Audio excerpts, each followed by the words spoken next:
ఆలోచిస్తున్నానని చెప్పి కూడా నేను మీకు తెలియజేస్తున్నా.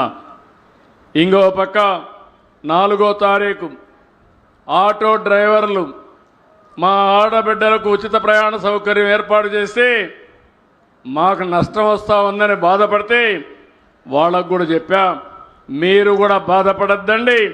ఆటో డ్రైవర్ సేవలో 4వ తారీఖున 15,000 రూపాయలు వాళ్ళ అకౌంట్లో వేస్తున్నాను.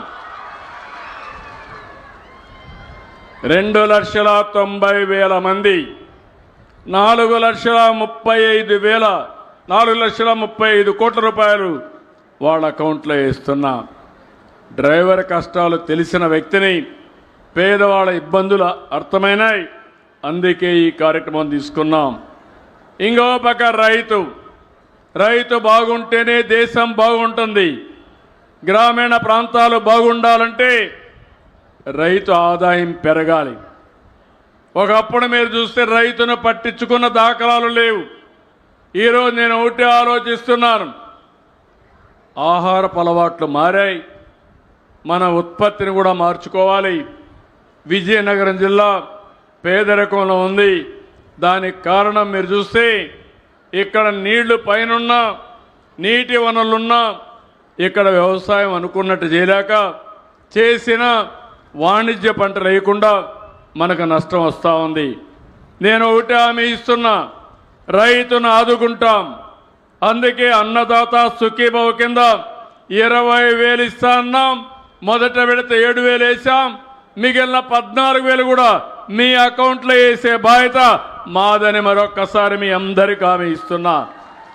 46,85,000 వేసాం.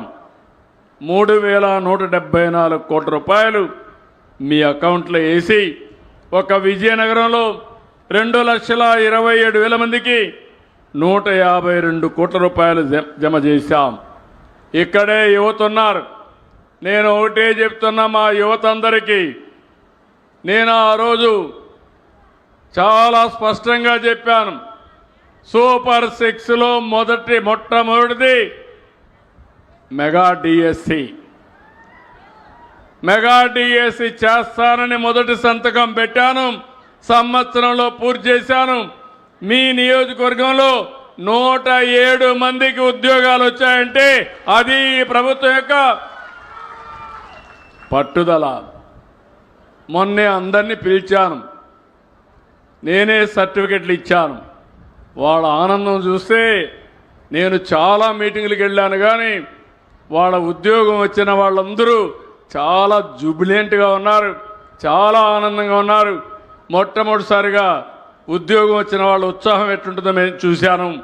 నేను ఒకటే చెప్తున్నా, ఈ రాష్ట్రంలో యువతకు ఒకటే విజ్ఞప్తి చేస్తున్నా, మీకు నేను అండగా ఉంటా. ఉద్యోగాలు కల్పించే బాధ్యత నాది. ఇప్పటికే మీరు చూస్తే 10 లక్షల కోట్ల రూపాయలు పెట్టుబడులు వచ్చాయి. ఇవన్నీ అయితే 9 లక్షల